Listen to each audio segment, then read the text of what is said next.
The economic importance of Indian opium trade and trade with China on Britain's economy from 1843 to 1890. It is said that Alexander the Great introduced opium to India as early as 330 BC. While uncertain if it was actually Alexander the Great, it is clear that opium had been a significant part of Indian culture before British imperialism. The Portuguese, who first observed Indian opium use in 1600, stated that opium was widely used and was highly valued in society. Opium's role in culture was just as important when the British East India Company established itself in India. The company took control of opium production and established a state monopoly. The opium trade was very lucrative and was imperative in paying for the cost of imperialism in India. This paper will focus on the time period of 1842 to 1880 with economic analysis from 1842 to 1858. The Second Opium War ended in 1842 and which removed all legal barriers of the opium trade to China and substantially increased production. After 1880, opium became less important to India's economic interests because other exports were developed and opium comprised a smaller proportion in total revenue and exports. The company also enforced policies that limited consumption of opium in India. Why Yet why limit consumption of a good that is valued in a cultured society when there is also a high fiscal interest? A common rationale for limiting consumption of opium is the deplorable nature of drugs and the power of anti-drug policy of Britain, but this argument is completely contradicted by both the policies of encouraging opium trade with China and officials rejecting the rhetoric of anti-opium reformers, insisting that opium is detrimental to health and quality of life. A better explanation would be Britain's economic interest in reducing the trade deficit. British control of opium production and trade in India significantly lessened the cost of imperialism by creating large stream of revenue. British policy discouraged the development of the domestic Indian opium market because Britain could achieve the same substantial revenues while also offsetting the visual trade deficit with China and therefore better serving British economic interests. The British obtained profit the British obtained profits from the opium trade through the state-controlled monopoly in Bengal. The British obtained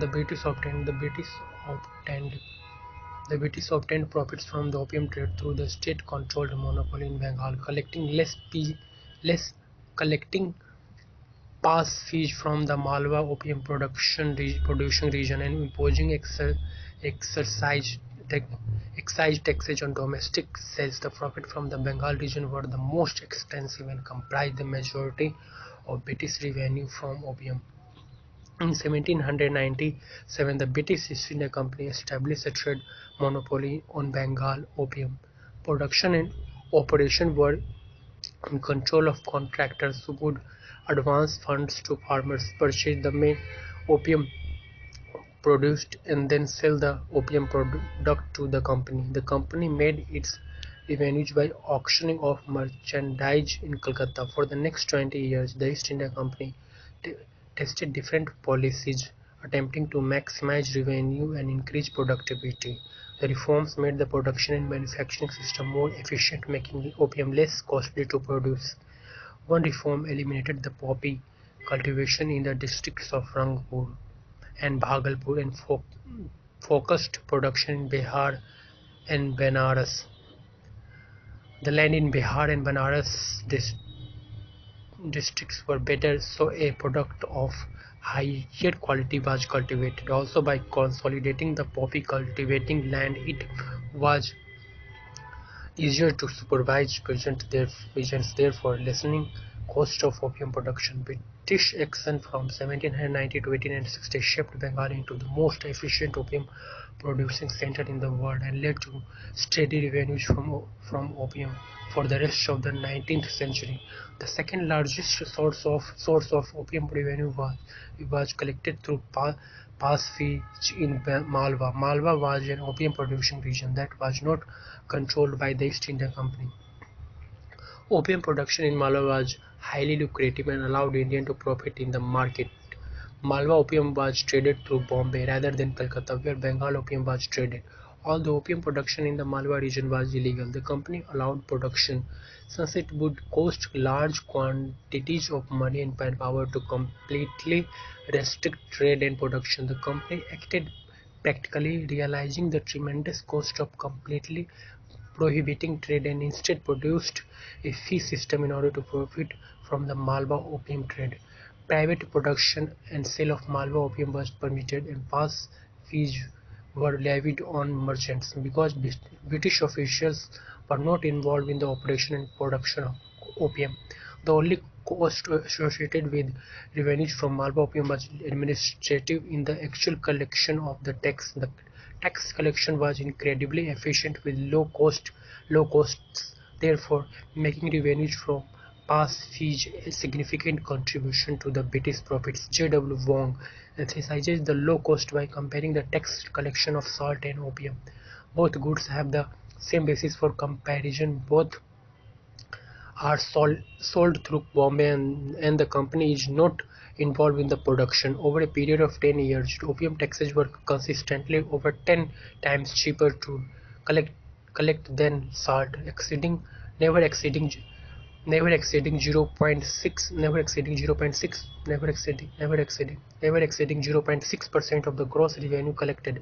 The final source of revenue was collected through excise taxes on the domestic sales of opium.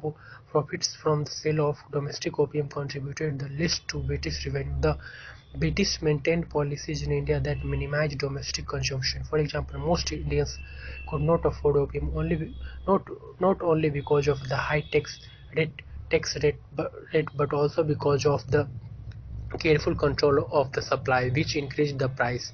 Excise taxes from domestic use were the least extensive contribution to British opium revenues. Opium revenues was a substantial source of profit for the British in India, as these profits made up a considerable percentage of both total British revenues from India and total Indian exports. There were two economic indicators used in evaluating the opium trade: the annual accord of official monies received and the number of chits exported. The Opium and the Customs Departments of British India compiled the data collected on opium revenues during the period. John F. Richards states that there was no evidence of biases and suggests that data collected was accurate with margins of error from 10 to 20%. In the 50 years from 1842 to 1880, opium revenue on average was 15% of India's total revenue, which is significant for a single commodity.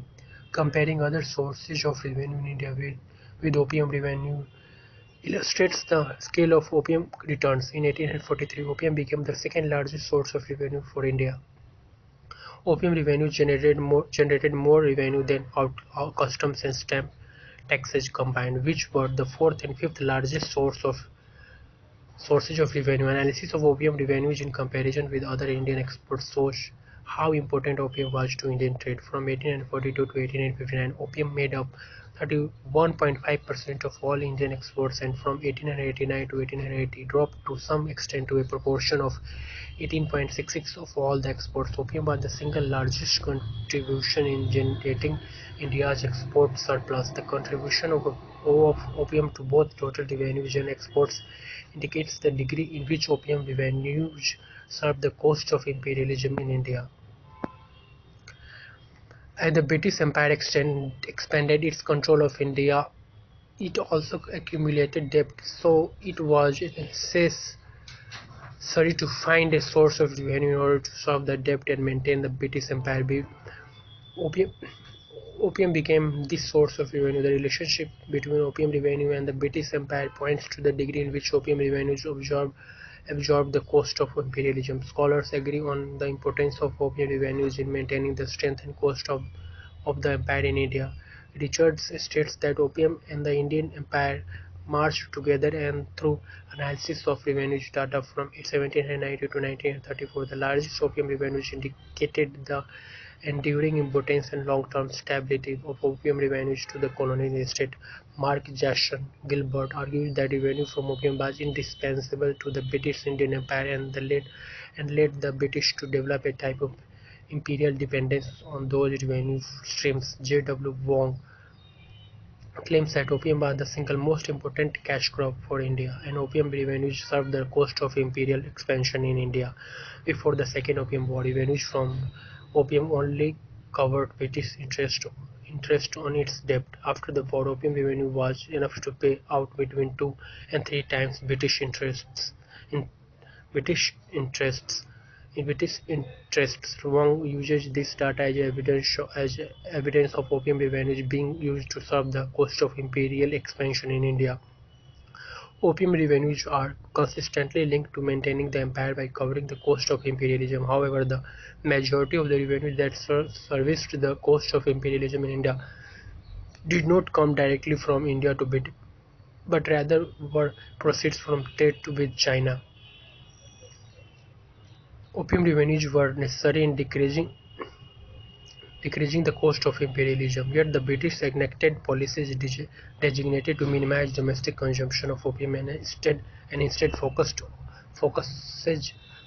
all production on trade with China. The British domestic policy established to the East India Company's Regulation 13.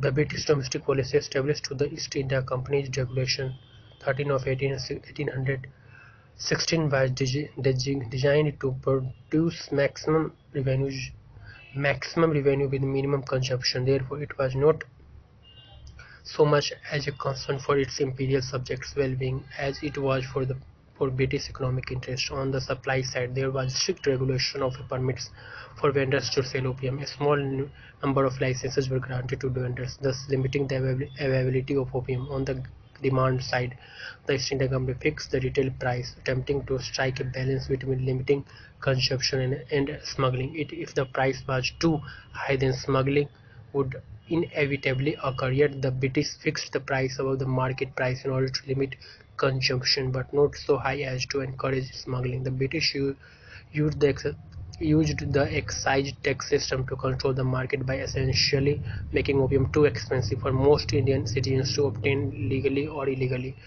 There was a limit on opium possession, and it was criminal to have more than allotted amount. Granted, the limit was so generous it was not necessary to enforce the policy often, yet the policy would to some extent discourage dealing and smuggling. Consumption was controlled by the state, which made a deliberate effort to limit the consumption of opium in India.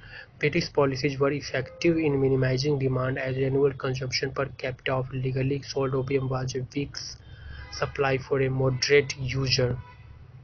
The majority of scholars agree that British policy was designated to limit consumption, but they do not provide a convincing explanation as to why the British did not develop the domestic Indian market as well as a market for foreign trade. There is a, there is evidence that neither the Board of Trade nor the opium agents could provide an adequate supply for Indian demand of opium.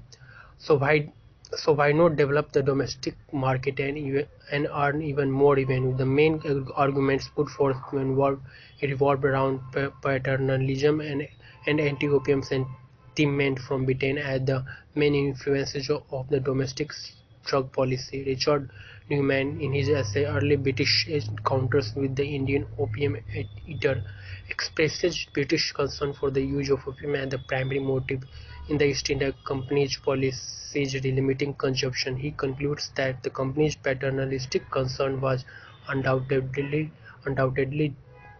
genuine. As evidence, Newman states that there is no indication that the company promoted the use of drug in India as a source of profit for itself. However, this assertion is incorrect as the company policy was shaped first and foremost around the pursuit of maximum revenue and secondarily on minimizing consumption. The argument put forth by Newman is further weakened by the paradox of Britain's opium trade to China. John F. Richards, in his essay The Moral Economy of Opium in East India, points out the paradox in this argument that if selling opium to India was deemed immoral, then any sales of opium to China should likewise be deemed immoral. However, the government was fully committed to the opium trade in China, which contradicted the reasoning presented by anti-opium reformers. The influence of anti-opium reformers was also not likely a cause for the British policy to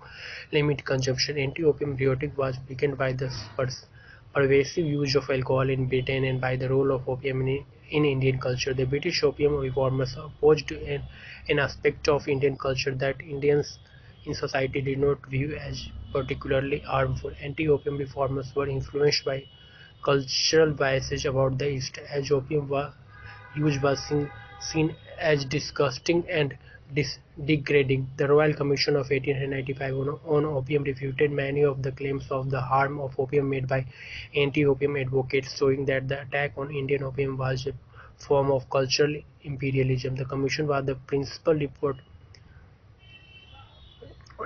on opium from the British Parliament and encompassed observation from the entire 19th century. The Commission concluded that moderate use of opium did not harm either the physical or moral condition of the people in India, as well as disputed many other unfounded claims by anti-opium reformers. There was also absolute unanimity among respondents who stated that alcohol was considered to be far more harmful than opium, since alcohol consumption was widespread and tolerated in Britain but viewed as more deplorable than opium. It seems sensible that opium should have been tolerated in India. The Royal Commission came to this conclusion, which invalidated the claims of anti-opium reformers. The beliefs of anti-opium reformers did not reflect the opinions of the policymakers in India, who were the main contributors to the report. So it is likely that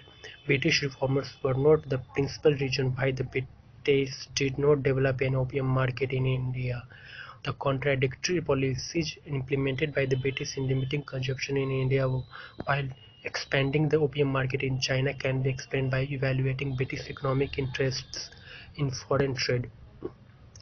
The best the best explanation for why the British neglected to develop the main opium market while expanding the Chinese opium market is that the Chinese market could better serve Britain's economic interest by earning the same large streams of revenue while also reducing Britain's trade deficit with China.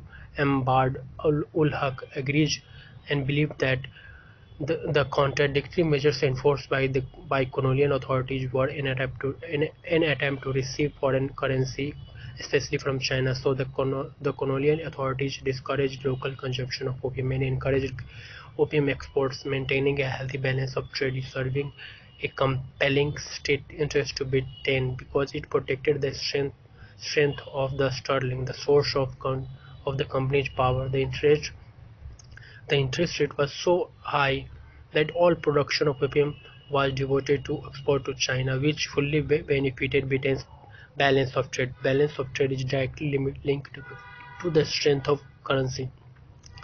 Balance of payment deficit caused by a trade deficit when import exceeds exports reduce a country's gold reserves and also reduce the confidence in ability of a country to redeem its currency on gold, therefore decreasing both its stability its value. Confidence in British sterling was vital in securing the capital inflow and outflow. Kane and Hopkins in British imperialism from 1688 to 1800 emphasized the importance of the strength of the British sterling as the basis of the city's success. Individual income from the service industry, which was one of the most important parts of the country's economy, depended on huge capital inflow and outflow. Confidence in sterling was vital to securing the capital flow. Sterling was the most important international currency during the period of 1842 to 1880. It was important for Britain to maintain the power of its currency because the strength and ease of convertibility of sterling increased the demand for British goods and services and therefore added to Britain's economic power. It is clear that Britain had a compelling state interest in reducing its trade deficit as to maintain the strength of sterling and therefore the economic power of the city. The opium trade became a way to fix the problem of the trade deficit with China, contributing to Britain's global visual trade balance. The source of the Britain-China trade deficit was high demand in Britain for Chinese goods, while China showed no significant interest in European goods. The demand in Britain was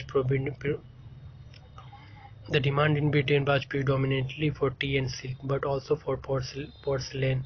Because of the disparity between the demand, Britain paid its balance of payments deficit through large exports of silver to China. Development of opium became a alternative means of financing this trade, and the triangular trade emerged. China was the creditor of England because the consumption of tea, silk, and porcelain. England was in turn the creditor of India for various reasons, including the requirement to pay revenue and dividends on East India stock to Britain, and also because of a trade deficit in favor of Britain. India was the creditor to China because of the opium trade, thus creating a triangular trade. Opium became a way for Britain to offset its trade deficit. It is important to analyze the importance of income from revenue and financing the balance of payments deficit in order to determine the degree of influence on British economy. In the 18th and the beginning of the 19th century, Britain used individual income to fill the visual trade gap. In the second half of the 19th century, the service industry was no longer able to fill the widening trade gap and began to rely on income from abroad for the balance of payments deficit through individual income covered the balance of payment deficits from 1855 to 1873. There were two important factors that still explain the importance of offsetting the Chinese trade deficit: the relationship between trade deficits and the deficits, strength of sterling, individual income, and the additional benefit of a new surplus on balance of trade on Britain's economy. Individual income relies on the value of sterling, and if the visual commodity trade deficit is significant enough, it can be detrimental to the strength of sterling. Decreasing value and confidence in sterling would affect the city's ability to generate future individual income. A surplus on the current account benefits Britain's economy. Britain's economy became in Britain a surplus on the current account deficit a surplus on the current account surplus on the current account benefits Britain's economic because Britain can increase assets Britain can increase assets assets assets domestically and abroad, therefore adding to the net balance of trade is always beneficial. However, it is imperative to add revenue from abroad to cover the balance of payments deficit if individual income from the service industry cannot, as was the case from 1874 to 1890. Britain had a negative 0.4% trade deficit and relied on the 5.4 net income from abroad to cover its balance of payments. This income from abroad included revenue from the opium trade. Opium sales in China made up for 25 to 30% of Britain's global visible trade deficit. It was Britain had a negative 0.4% trade deficit and relied on the 5.4% net income from abroad to cover its balance of payments. This income from abroad included revenues from the opium trade. Opium sales in China made up for 25 to 30% of Britain's global visual trade deficit. It was necessary for these revenue streams to derive from China because trade within India would not benefit an increase in the balance of trade. Indian opium had great strategic importance in the triangle between China, Britain, and India because it served a double purpose. It generated and transmitted revenues from China to India, which helped supply people's increasing silver needs. To analyze the economic importance of opium, I analyze the first analyze the relationship between Britain's trade deficit with China and opium revenues using data from 1842 to 1858. The dependent variables in the visual trade deficit and the independent variable is opium revenues. First, predicted a positive.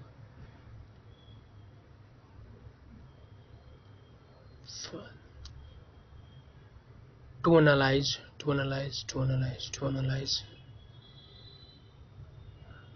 economic importance of opium, I analyze the relationship between Britain's trade deficit with China and opium revenues using to analyze the economic importance of opium. Analyze the relationship between Britain's trade deficit with China and opium revenues using data from 1842 to 1858. The dependent variable in the visual trade deficit and the independent variable is opium revenues. Predicted a positive sign for the opium revenues deficit coefficient, meaning that when opium revenues cause an increase in the trade deficit with China, the opium revenues are lagged 1 year in order to account for the slow process of commencing and accounting of trade. Also, money is being transmitted through India, further slowing the process. The methodology is consistent with historical research because it means that as the British trade deficit with China grows, opium revenues from China to India and Britain also increases to make up for the trade deficit. Using a double linear log model ran in ordinary least square regression with opium revenues lagging 1 year. This is a useful specification for a regression model because the slope coefficient can be interpreted as elasticity.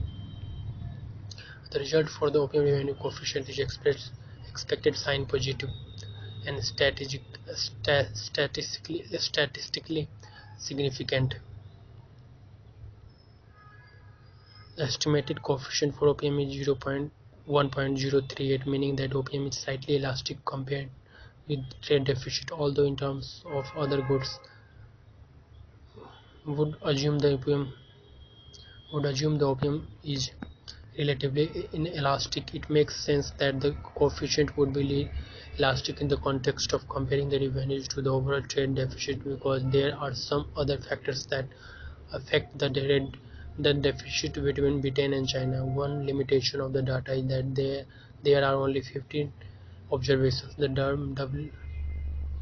Dublin-Watson statistics is within the normal bounds for the number of observations, signaling that there is limited serial correlation. The adjusted R squared 0.6749 is the fraction of the same variation in the trade deficit that can be explained by opium revenues. These results are evidence for the relationship between opium revenues and Britain's trade deficit with China.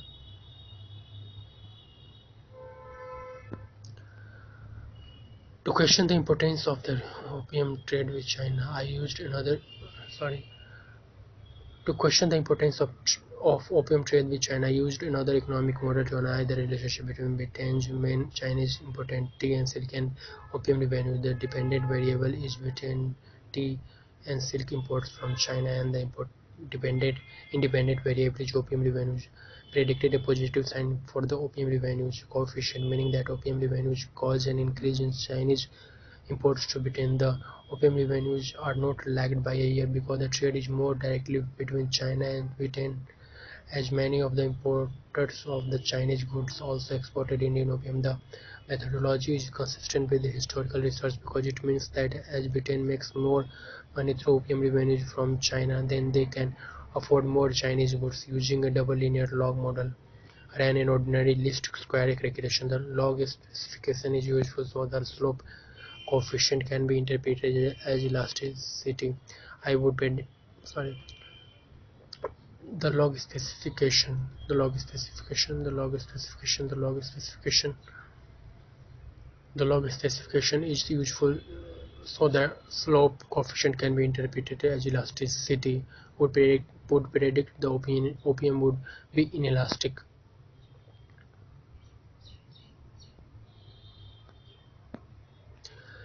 The OPM revenues coefficient is the positive expected sign and the results are statistically significant. The estimated coefficient for OPM is 0.899, meaning the OPM is inelastic as compared to the predicted. The Darwin the Darwin-Watson elastatics is within the normal bounds for the number of observations, showing that there is limited serial correlation. The adjusted R-square is 0.6402, which illustrates a good fit for of the data. The British silk anti-imports can be explained partially by opium revenues, which can be used as evidence for examining the trade relationship between Britain and China. There is a significant link between British Chinese imports and opium revenues, which serves as indirect British exports to China. Britain depended so much on opium revenues for this amount of Chinese imports, which is evidence for Britain's dependence on opium in leading its trade policies. Trade with China served Britain's economic interests, which could be the reason why Britain did not develop an opium market in India.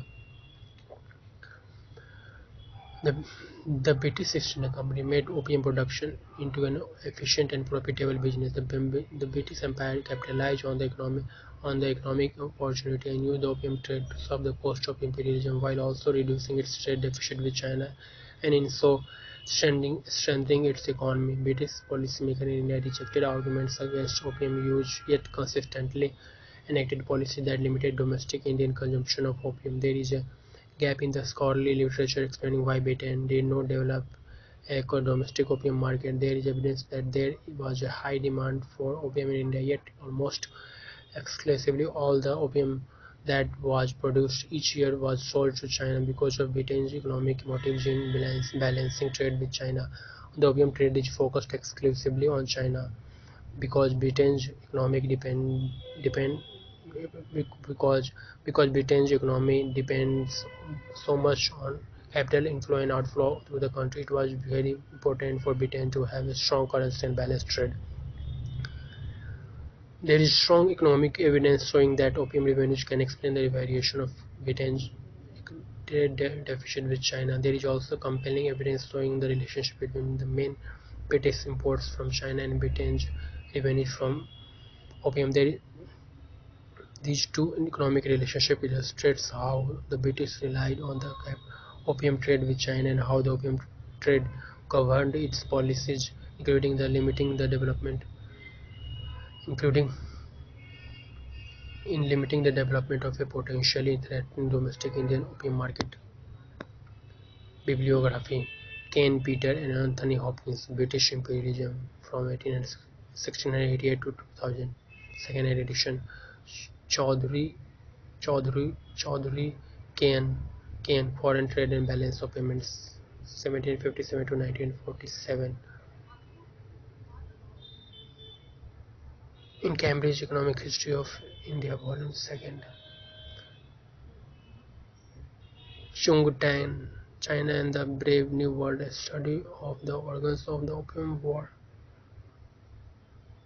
Durham, North Carolina, Academic Press, 1978. Farooqi Ahmad, Opium and the Trading World of Western India in the early 19th century. In Drugs and Empire, Essays on Modern Imperialism and Intoxication, 1500 to 1930, edited by J. H. Mills, Patricia Barton.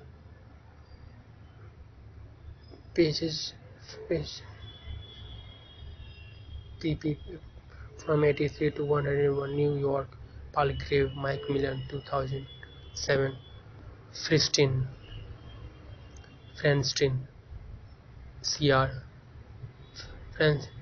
Franston, C.R. Matthews, and J. Odling, Smith, British Economic Growth, 1856 to 1973, Stanford University Press, 1982. Gilbert, Mark, Jason, Empire and Excise, Drugs and Drink Revenue, The Fate of States in South Asia, in Drugs and Empire in Modern Imperialism and Intoxication, 1500 to 1930. It is by J. H. Mills and Patricia Barton, Huck M. and M. Dad all drugs in South Asia from the opium trade to the present day. New York, Palgrave Macmillan, 2000. Newman, Richard. Early British encounters with Indian opium eater in drugs and empire essays in modern imperialism and intoxicated 1500 to 1930 by J. H. Mills, Patricia Barton. Richard John F. Can't we induce the people of England to eat opium? The moral economy of opium in colonial India, in drugs and empire says modern imperialism and intoxication 1500 to 1930, edited by J. H. Mills and Patricia Barton. Richard John F. Opium and the British Indian Empire, the Royal Commission of 1895, Modern Asian Studies. Richard John F. The Indian Empire and the peasant production of opium in the 19th century, Modern Asian Studies. Richard John F. The opium industry in British India, Indian economy and social history review.